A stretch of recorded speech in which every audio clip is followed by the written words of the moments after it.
Mga kaibigan, good evening po.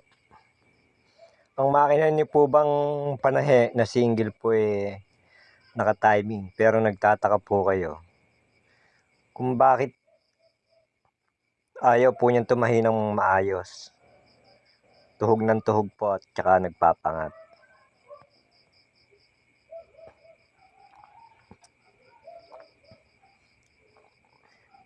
Ito po kasi yung dahilan nun.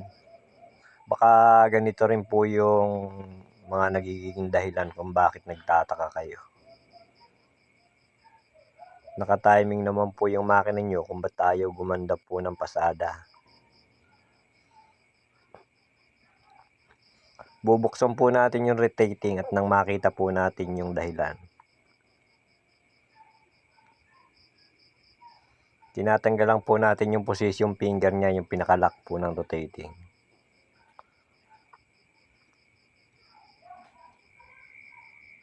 Natanggal ko na po yung tornilyo niyan dito sa body po ng rotating.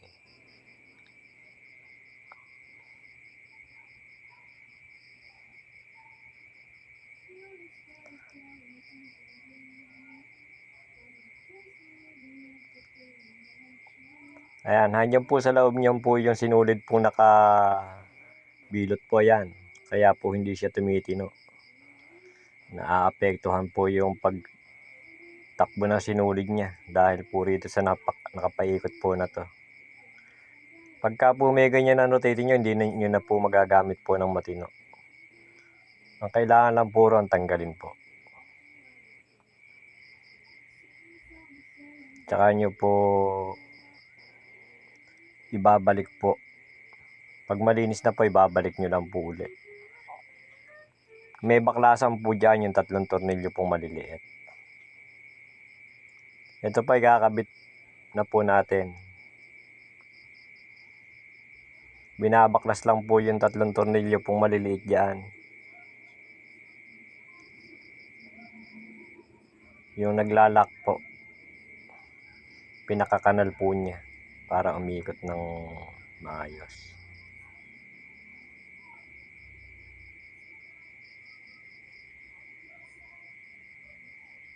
Yan po yung hihigpitan ko po na yan.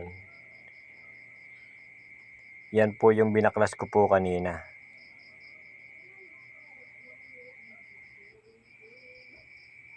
Medyo hindi ko na po kasi pinakita kung paano kong binaklas at hindi na po masyadong humaba yung video. Yan po, binabalik na po natin sa dati, inihigpitan po natin yung mga tornilyo.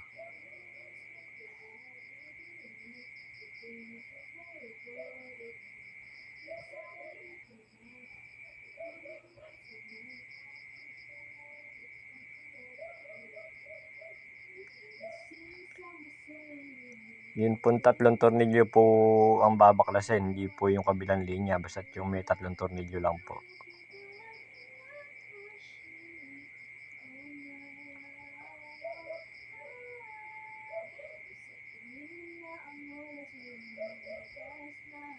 Pagka po yan binaklas nyo po yan, hindi na po kayo magta-timing ng rotating. Pagka po ibinalik nyo po yung lock ng rotating, naka-timing pa rin po siya.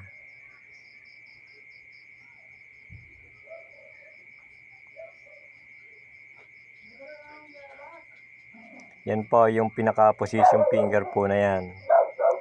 Ilalock nyo lang puro sa hukay niya.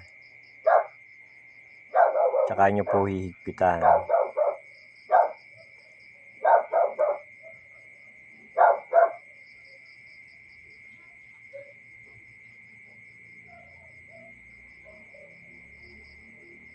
Yan po, yan lang po yung hihigpitan nyo. Naka-timing pa rin po yan.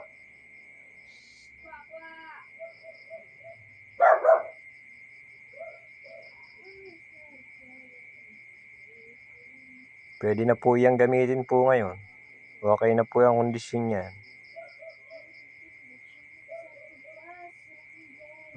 Sigurado po nating higpitan lang mabuti at baka po malaglag pa yung mga tornilyo po kaninang maliliit.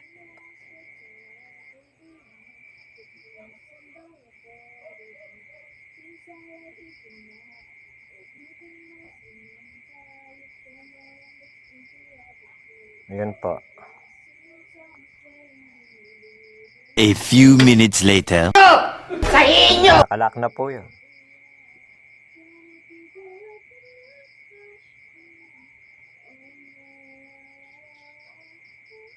Ayan po, nagsusulot na po yung at pananahin na po natin. Ayan po, nakakapanahin na po siya. Yung nagpagawa po.